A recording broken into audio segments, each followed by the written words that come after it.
Hello, everyone, and welcome to our ItaliaPass Ready for Rome orientation webinar. My name is Shelley Ruel, and I am the community manager at ItaliaPass. And I'm joined by my colleague, Sofia Bragaglia. She's our ItaliaPass Italy experience specialist. And I've lived in Rome now for over 20 years, and Sofia is originally from Italy. So between the both of us, we have lots of experience here in Italy and lots of information to share with you. So we're really happy to have you with us here today.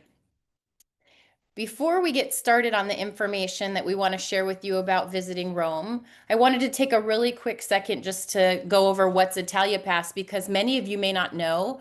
Most of you are here probably because you purchased train tickets with Italia Rail. So we have a family of brands, Italia Rail, there's a tour company, Drive, hotels, and recently we've started also a Dine, Italia Dine, which we'll tell you a little bit about. It's part of the ItaliaPass. And so we've worked with millions of tourists exploring Italy since 1987. And our CEO wanted to provide something for all of his customers to help them have the best trip to Italy ever. So he created ItaliaPass, which is a pass that has benefits. It offers $650 in value for your Italy trip for just $149. So throughout this presentation, we're going to be showing you a few of the benefits, just in case it might be something that would be helpful for your trip. And so that will give you some context of what we're talking about. Here's what we're going to cover today. We're going to cover, first of all, arriving at FCO. That's the airport code here in Rome. It stands for Fiumicino Airport, which is also known as Leonardo da Vinci Airport. And we're going to talk a little bit about how you get into the city from the airport. It's about a half an hour outside the city center. Then we're going to talk about our ItaliaPass Lounge in case, yeah, when you're riding on the trains, if you want to stop in. It's at Rome's Termini station. I'm going to tell you about how to get around on public transport here in the city, as well as some common local customs regarding restaurants and how to avoid some tourist traps. And then Sophia will tell you about how to get complimentary access and tours to some of the most famous monuments, as well as $100 off of an Italia Tours experience. I'll wrap it up with a couple of my favorite local tips. And then at the very end, we're going to open it up for questions. It's going to be a chat session. So anytime throughout this presentation, if you have a question, you can type it into the Q&A chat box. And Sophia and I will answer those live at the end of the presentation. So without further ado, I'm going to pass it over to Sophia to tell us about how to get into the city from the airport. Thank you, Shelley, and hello, everyone. Thank you for joining us today. Yeah, let's get started. Now you've landed at FCO Airport, which, as Shelley has mentioned, is the main airport in Rome, and you'll have a few options to get to the center of Rome from here. As you see on the slide, they're all indicated in the terminal, so it's fairly easy to navigate. The first option is to travel by train. You can reach 3 stations inside of Rome. The main one is Roma Termini, and you can reach it by getting a train that's called Leonardo Express. This is a direct train to Termini Station. It's available on Italia Rail for $18. And it's the express train. It's the most popular, I would say. There's 2 main types. This is the more common one, I would say. And the second type is just a generic regional train that can take you to smaller stations inside of Rome. Those stations are Trastevere and Ostiense. And those are available also on Italia Rail for around $10. Both of these trains, the Leonardo Express and the other regionals, are still considered regional trains as opposed to high-speed trains, which are usually intercity. And it really depends on where you're trying to go in the city. Either way, depending on where you're trying to go, one might work better than the other. We generally get a lot of questions on whether or not you should book these tickets in advance, ahead of your arrival. And I do recommend doing so, especially if you're traveling during high season, which is just about now. It's actually about to end. It's usually until mid-October. The queues can get very long, and the servers can sometimes be overwhelmed. So I would make sure that you have those tickets that you secure them in advance at the best departure time for you. Just note that Leonardo Express tickets are time specific, so make sure that you calculate your arrival time well enough. I usually recommend booking these tickets around maybe an hour and a half to 2 hours after your scheduled landing time. And definitely if you're traveling to another city, so if you're trying to get to Rome, Termini, and then let's say go to Naples or Florence, definitely no tickets from Rome, Termini to another city within 3 hours of arrival. Um, this is just, to accommodate any type of delays, luggage issues, any other unforeseen events that can happen in airports. It's just always better to have some extra time.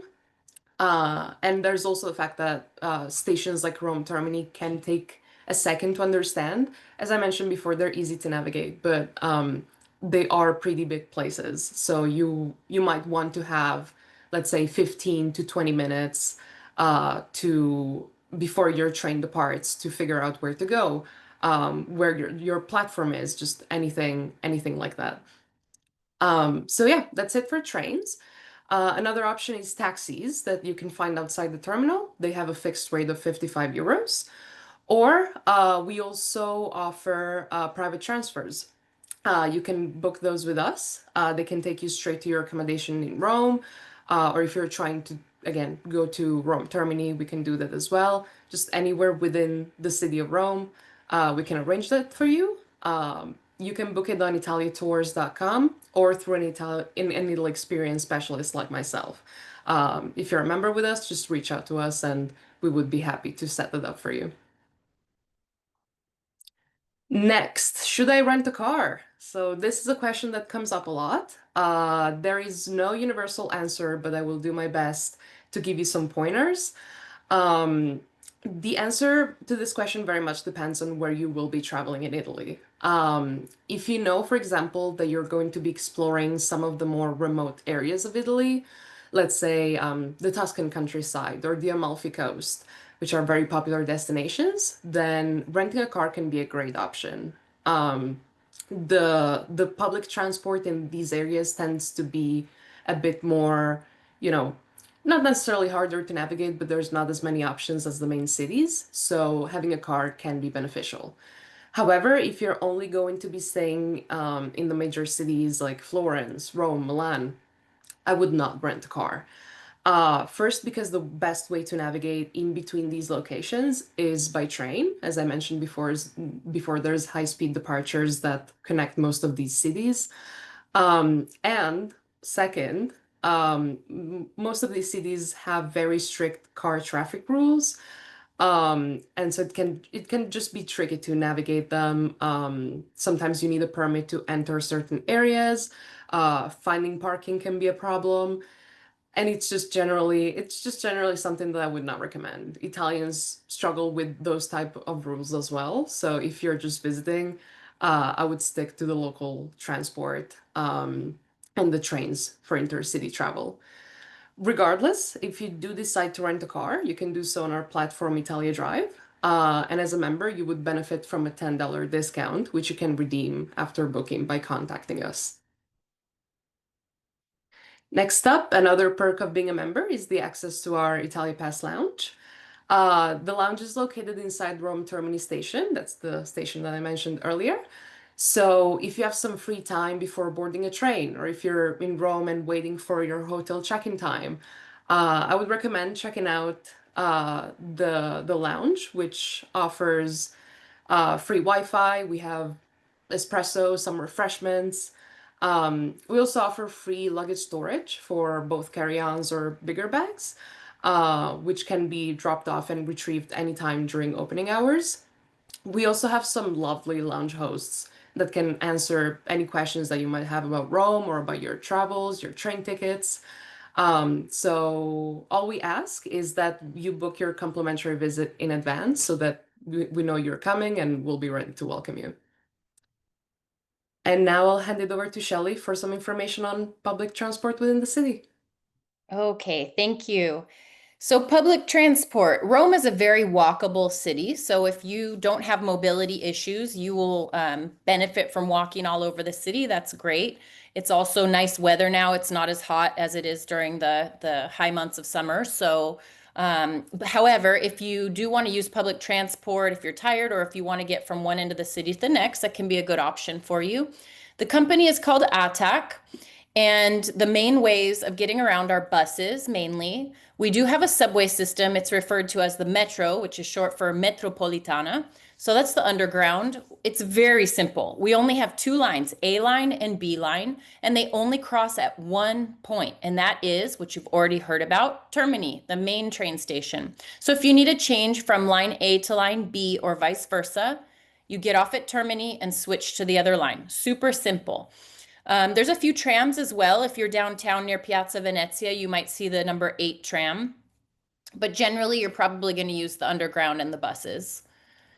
Tickets are relatively inexpensive compared to other large European cities. The tickets cost €1.50 each, and they are on a time limited basis. So that means you don't have to worry about calculating zones, where you're going to go. Your ticket is good for 100 minutes of unlimited transport on any form of public transport from the time that you first board. That's when it's considered that it starts. You validate your ticket if you have a paper ticket, which I'll talk about in just a minute, or it's the time starts from the moment that you pay with your card payment, which I will also just talk about in a second. The only exception to this unlimited 100 minutes rule is that it includes only one ride on the subway.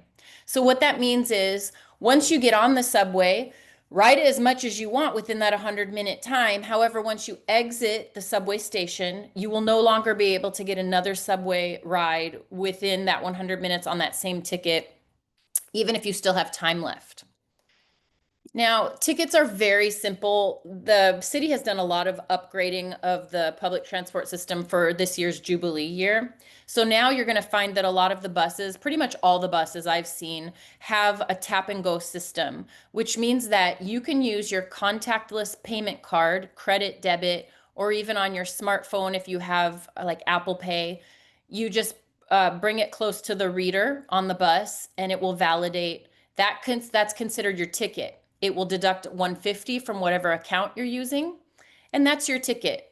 So the only thing on that is every rider needs their own payment system, their own card. You can't use the same contactless payment card for multiple riders. Every card counts as a ticket. So just keep that in mind. And in terms of inspectors on the buses, so when would you need to show a ticket? The buses in Rome are almost on an honor system in the sense that you won't have any contact with the driver. You don't need to board and pass by the driver. The driver will not check your tickets. The driver does not sell tickets. So you'll get on the bus. If an inspector boards the bus and asks you to show your ticket and you've used tap and go, just show the payment method. They'll have it in their computer, their little handheld device, and you'll be good to go.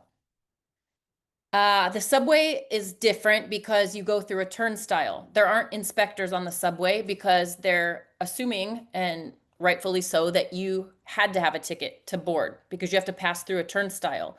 So the way it works on the subway is the tap and go box is at the turnstile. You put your card on, you walk through. Now, if you want to have paper tickets just in case maybe you're on a bus that doesn't have tap and go, which I think is rare, but there still are paper tickets available. You can purchase those at the machines in the subway stations. Bus stops do not have machines for tickets. You can purchase them at tabaqueria, which a tabaqueria shop is a tobacconist. You can identify that because it has a sign with a T over the door, or newsstands. There are several newsstands throughout the city. They all sell public transport tickets, which if you want to try your Italian, the word is biglietto. You might want to purchase 2 per person so that you have a round trip. But if you have contactless payment method, it really shouldn't be necessary. I can't even remember the last time I've used a paper ticket here in Rome.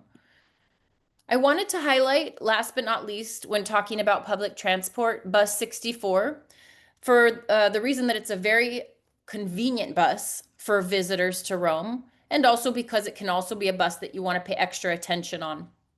Convenient because The two endpoints of bus 64 are Termini Station, which you've heard about several times already.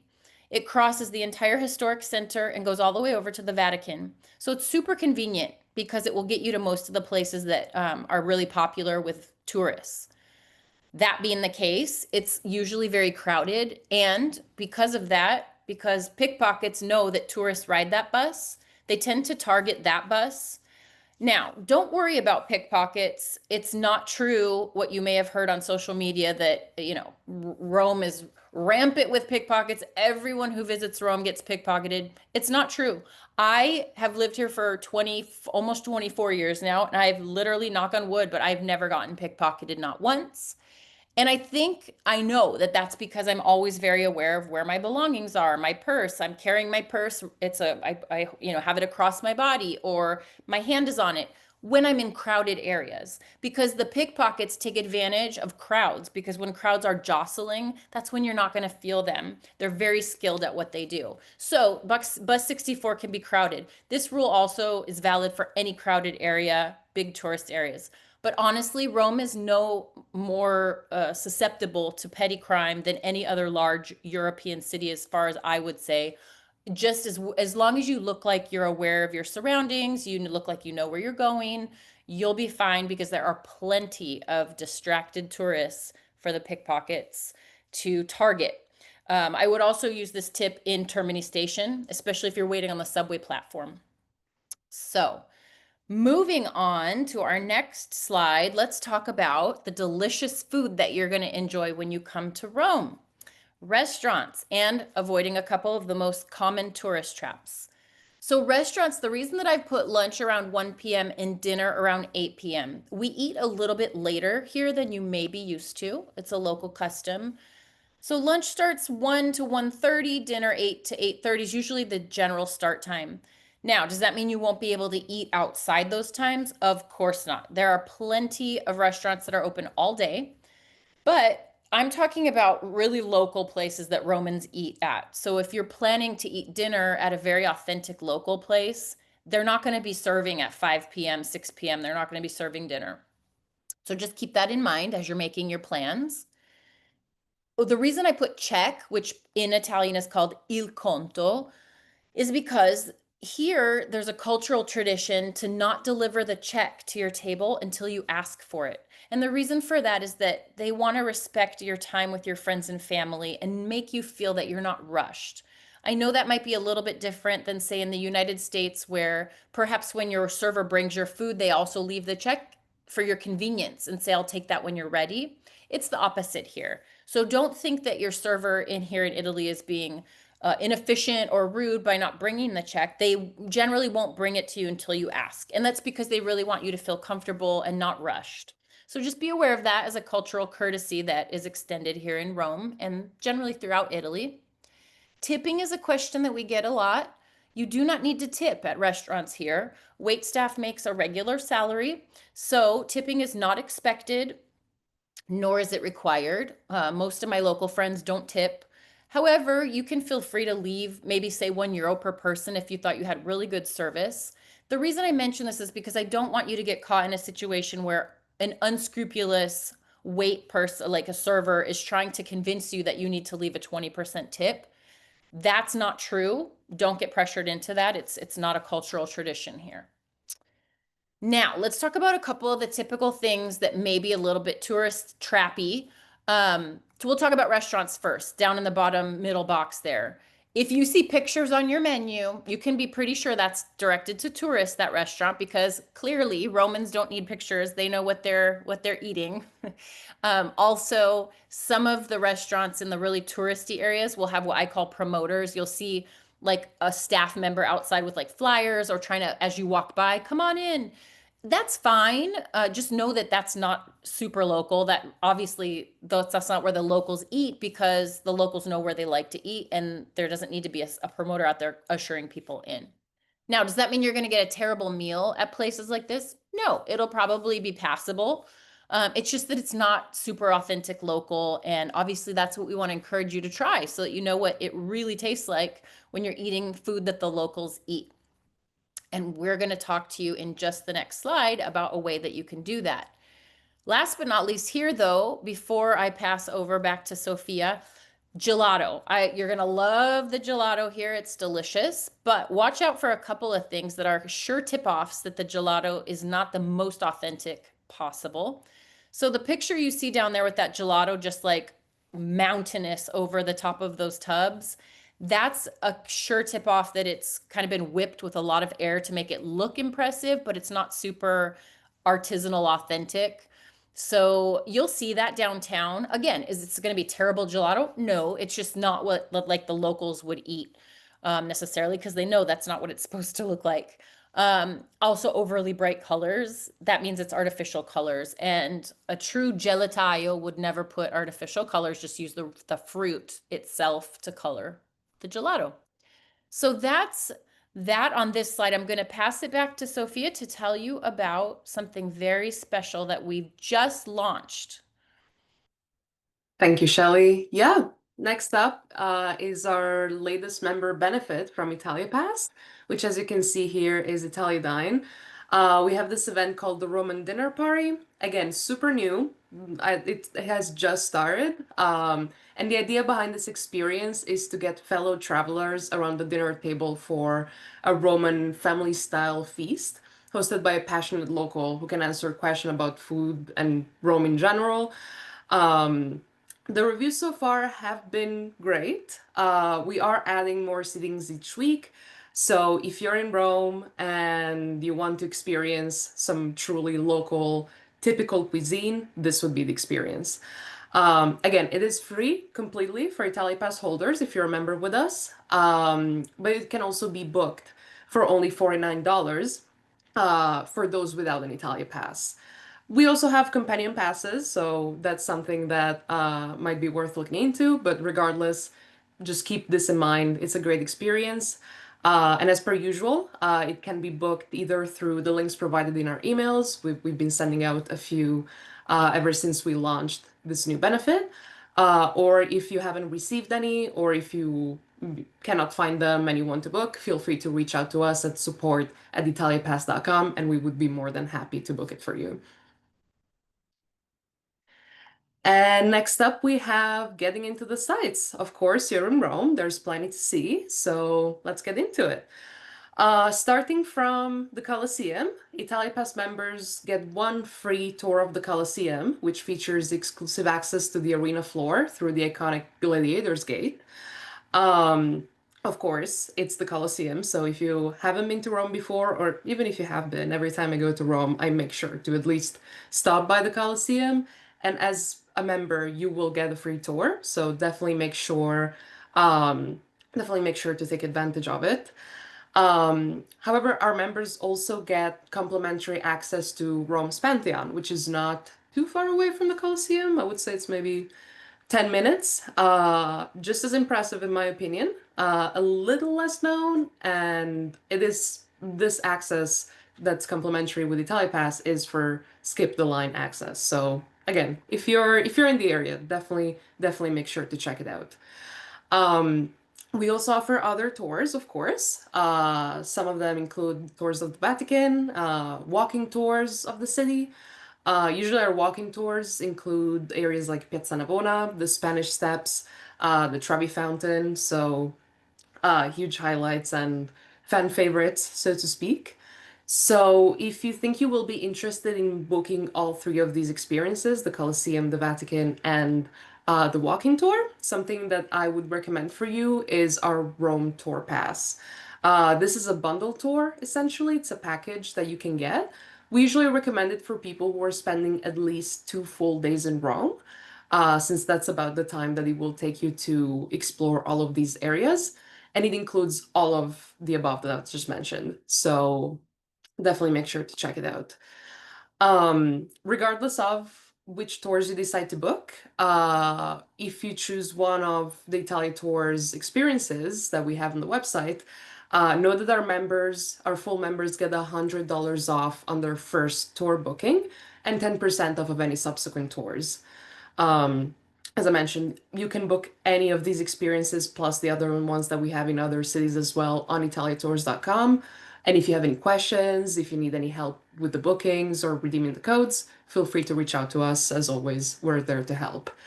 Um, the one thing that I would recommend is I highly, highly suggest you book these tours as soon as you know when you will be in Rome.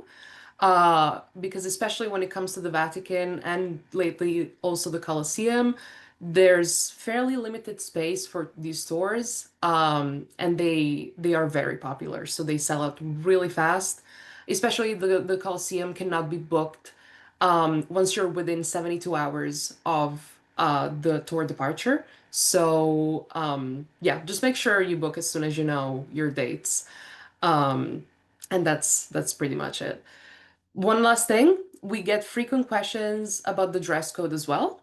A general rule of thumb is that if you would like to visit the Vatican or any of the main basilicas, duomos, or the major churches, generally speaking, you will need to wear clothes that cover your shoulders and knees. This is especially true for the Vatican, but I would say it's a rule that gets applied everywhere. Um, and for every other attraction that's not a church, anything that's comfortable goes. The only limit for the main attractions, such as the Colosseum and again the Vatican, is you will not be able to bring large backpacks, strollers, just any big object tends to be a no. So if you can bring something smaller, like a crossbody bag, or just a small purse, that's perfectly fine and usually more convenient in this situation. Next up, we also wanted to mention a special offer that we have for our members, which is free access to a special Vatican City edition of Italy magazine. Italy magazine is one of our partner brands, and as the name suggests, it's a magazine that's dedicated to all things Italy. And this specific special edition we decided to make for this very special year, which of course is the Jubilee year, which is now coming to a close.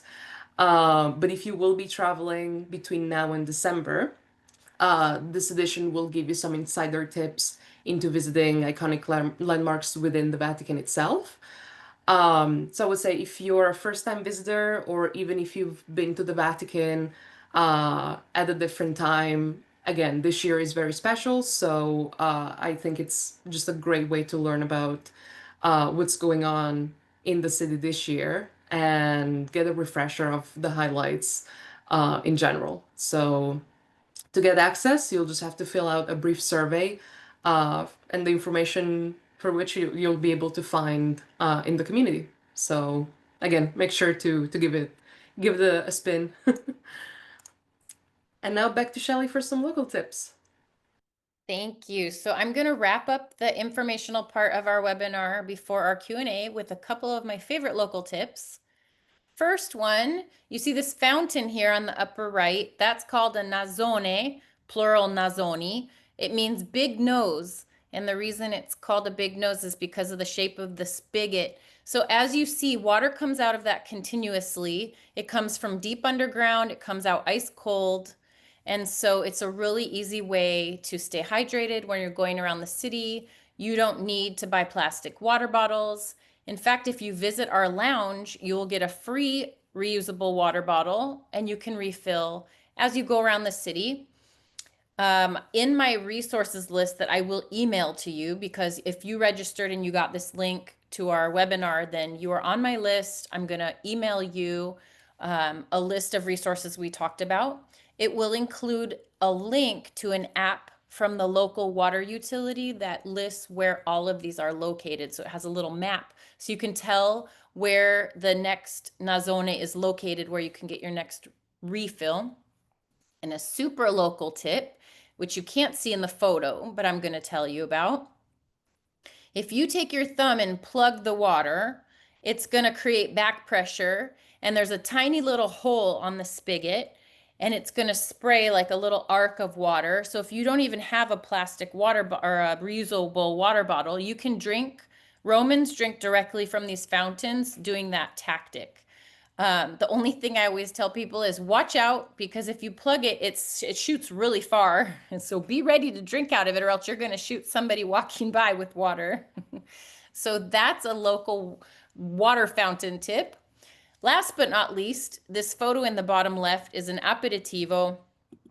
Aperitivo is a nice pre-dinner cultural tradition that we have here. It's around 6:30, pre-dinner drink and snacks. It doesn't have to have alcohol. The drink you see in that picture is a pretty iconic. You probably know it. It's called the Aperol Spritz. That has a light alcohol content. It's a mix of Prosecco and Aperol, which is a mixer.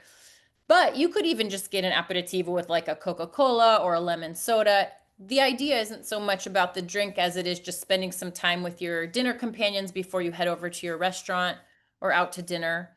The picture here is a Meccanismo. It's a place in Trastevere that I like because you can see how abundant the snacks are. They kind of choose them for you. It's not like tapas where you get to choose all of them. Or aperitivo, you could even have it like a coffee bar in the evening. If you go to any coffee bar in the evening, you could literally just roll up and order like a Prosecco, a glass of Prosecco, depending on how close you are to the historic centers, how much it's going to cost. But kind of out of the main touristy areas, you could probably get a glass of Prosecco for €4 or €5. And they might give you like a little bowl of peanuts or potato chips. It's just kind of a little aperitivo is like to open your stomach before dinner. So that's a nice little cultural tradition that you can try. All right, so now let me go to the last slide and tell you what we're going to do here. You're going to get an email, like I said, with links to the resources we talked about, a recap of the Q&A that we're just now about to host, and you will get a recording of this webinar because if I spoke too fast or you joined late, you want to go back and review, it's on our YouTube channel. So you'll have it all there. At this point, I'm going to stop screen sharing. And what you can do now is if you have questions, I see that there's already 10 questions in our Q&A queue. And so type any questions you have in the Q&A box. And Sophia and I are going to spend the next 15 minutes going through as many as we can. And if we don't get to your question, don't worry. Type it in anyway, because any that are left over get saved for me, and I will answer them offline and include them in the recap. And so you will get your answer one way or the other, whether it's live or written later. So without further ado, let's get started on the questions. I'll start. Michael's asking, do taxis accept credit cards? That's a great question. Yes, they do. Thank goodness Rome has reached the modern age and we can pay with cards in the taxis. Same story here about tipping as well. You do not need to tip in a taxi, especially if you pay with a card. You can pay the exact amount. Tipping in taxis, if you're paying with cash, it's nice to round up to the next euro. But yeah, they do accept credit cards. And there's also a taxi booking app that I'm going to include in my resources list. And I believe with that app, you can pay directly in the app. So, and there's also Uber here in Rome, and it will work with your regular Uber app that you have on your smartphone. So you should be covered for that kind of transport. All right. Oh, I'll This go ahead and take this next one too, since it's a follow-up basically to that. Loretta's asking, I heard that the most trustworthy taxis to take are the white cars. Is this true? In fact, those are the only official taxis, are the white ones. So not only are they the most trustworthy, they're the only official taxis. And it's a good question because when you come out of the airport, you're gonna maybe be approached by someone who would say, Madam, do you want a taxi? And that's not official. Nobody who is a licensed Rome taxi driver will approach you to get into their cab. Just pass them by, go out onto the sidewalk, onto the curb, and you will see the official taxi stand. At the Fiumicino airport, it's extremely well managed. There's like a valet. They'll like get you in line. They're going to give you a little receipt that's going to show the taxi license number. You're totally covered so that there won't be any rip-off situations, and they'll give you that fixed rate into the city. So yes, you want to have a white taxi. The black cars are also official, but those are private. Those are private driver cars. Those are like what we would call the private shuttle. And Uber cars are basically whatever the Uber driver has, but they're generally black cars as well.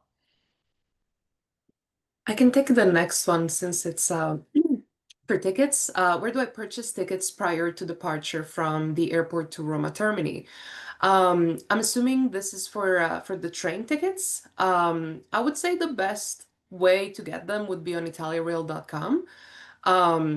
just in case you need to make any changes or if you need any direct management of the tickets, we usually recommend just booking online with us because it's the fastest support that we can provide. Um, but there are little booths in case you do not want to risk, um, your plane being late, the times not matching. There are little booths at the airport where you can get physical tickets as well.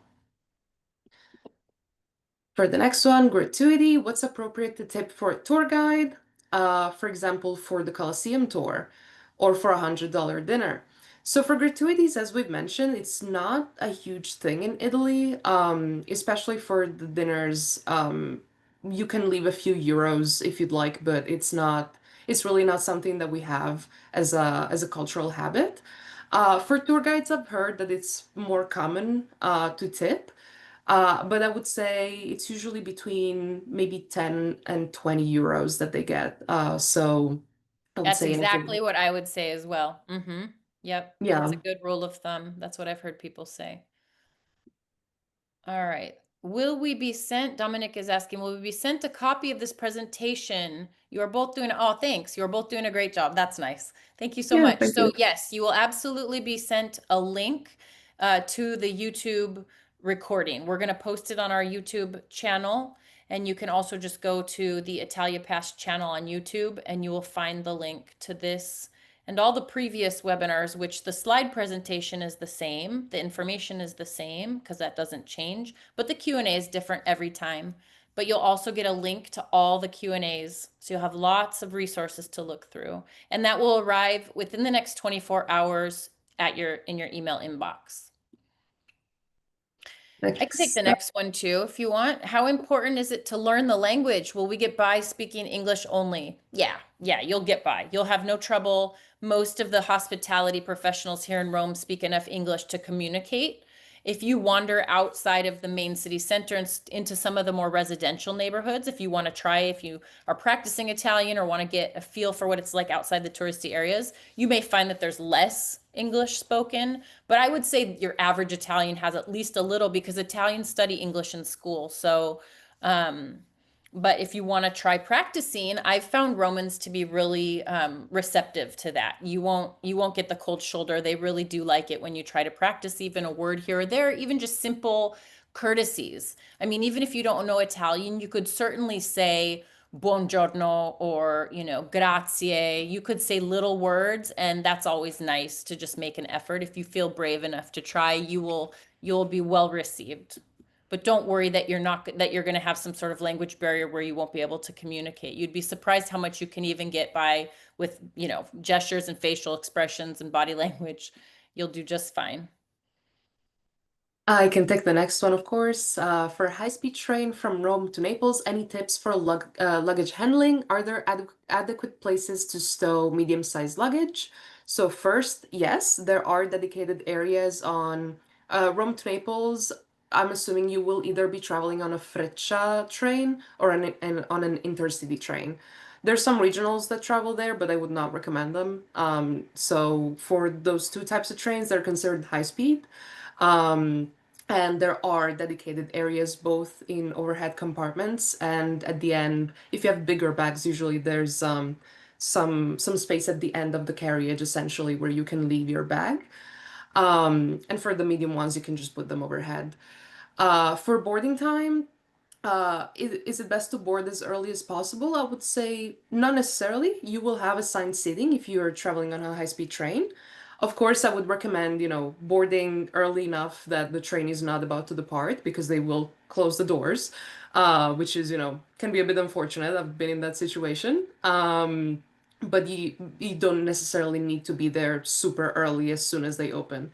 Just, make sure that you have at least 5 to 10 minutes before the departure, and there's usually since there's numbered seats, there's usually enough space to place luggage. Yeah, and something that occurred to me as you were talking that I didn't know about, because we don't really have trains that much in the United States where I'm from.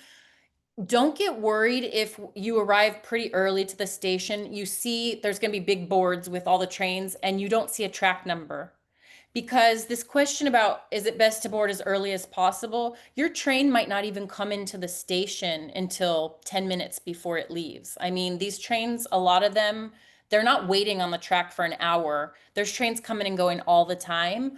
Generally, tracks aren't even announced until, I don't know, 20-ish minutes before boarding.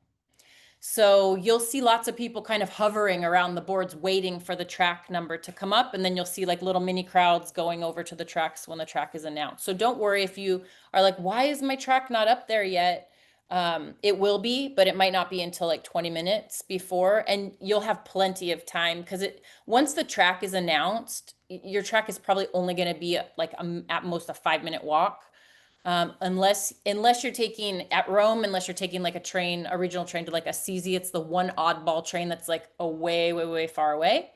But otherwise, you don't have to worry. Like you're not going to have to run or anything. It's all very well managed. The train station people know how much time people need to get from one place to the next.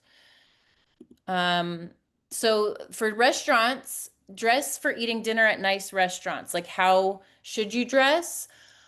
So Italians are generally a little bit less casual than I would say that, North American or like a US Canadian, what you might be used to, but it's not like you have to get super fancy. Dress however you're comfortable. Obviously, if you're going to fine dining, if you're going to like a Michelin star restaurant, then yeah, you're going to want to get dressed up because that's just the culture of that kind of a restaurant. But at your average restaurant in Rome, go with whatever you feel comfortable. Jeans, I mean, shorts weather is almost over anyway. So, but one thing I always advise people when it comes to dress code, dress to whatever you're comfortable with. I would tend to avoid flip-flops. That's the only thing that it's like pretty common. It can be common in certain states in the United States, but Italians tend to view flip-flops as beachwear. There's also this thing that goes around on social media, like, don't wear sneakers. Not true. Italians wear sneakers all the time. So, like, that's another myth that I don't know where that came from. So, don't worry too much. I know there's a lot of things that go around about you can wear this, you can't wear that. Just wear whatever you want. Nobody's going to say anything. You're not on a fashion show or anything, but yeah, it will be fine. But yeah, just the super, super gourmet restaurant, you want to dress a little fancier probably. Next one, do taxi driver expect tips? As we mentioned, no, it's not usually a thing. Next, can you bring empty water bottles into the Vatican? I believe so. I think it should not be a problem. Usually they have a list of, hazardous materials that you cannot bring in, but an empty water bottle should be fine. Next one, we are in Rome for one day. We aren't sure when we want to take the train back to Florence. Can we wait to get the train tickets the same day once we know when we want to head back? Or do we have to have reservations ahead of time? So between Rome and Florence, you will want to take a high-speed train just because it's a segment that I would not recommend for regionals. It can get a bit very long and time-consuming. And high-speed trains do sell out because they have reserved seating. So I would recommend, perhaps what I would recommend is booking something in advance. On Italia Rail, you can see there's different degrees of flexibility. And the flexiest ticket that we have, that's what we call it, it allows for changes with up to, I believe it's 2 hours before departure on the same day. So I would maybe recommend booking in advance, but booking a flexible ticket so that if you realize you want more time or less, you can just change it to an earlier or later departure. Got my dog barking in the background here. Oops. You hearing something in the apartment? All right, so this question from Patricia, we're gonna do two more because we have to sign off at 45 after. But again, keep typing your questions if you have more because I will answer them offline. Can you stay in Florence and tour Rome and Pisa in one day if you plan well? Easy answer, no. Because, oops, my dog, they're in different directions. So you could do a day trip to Rome from either. Sorry, you could do a day trip to Rome or Pisa from Florence, but you couldn't do both in one day. We're gonna let you take the next one so you can mute. Absolutely. Do we need to buy the ItaliaPass to be able to take the buses? No, I would say, in fact, the benefits that you get as an ItaliaPass member are mostly focused on tours and rail. For buses, since each city has its own system, each region has its own grader system, so it's a bit more specific. So the ItaliaPass membership does not usually affect local transport specifically for buses. So generally speaking, no. It is recommended for the experiences that we've mentioned and for rail. Okay, well, I know we have more questions that we haven't gotten to, but like I said, don't worry because I'm going to answer them offline, post them in the community. You're going to get a link to that and they'll be answered. Look for that email within the next 24 hours because it's almost coming up on 7 p.m. in Italy. So I generally work on it this evening and tomorrow morning, and then I'll have it all for you. You'll have it by tomorrow latest. So yeah, so thank you so much for joining us. We're really excited that you're coming to Rome. If you have any questions that you think about later, do come on over to the community and post those. It's a very easy address to remember. It's community.italiapass.com, and I'll be there to answer your questions. Thanks again for joining us. Have a great trip. Thanks, everyone. Buon viaggio.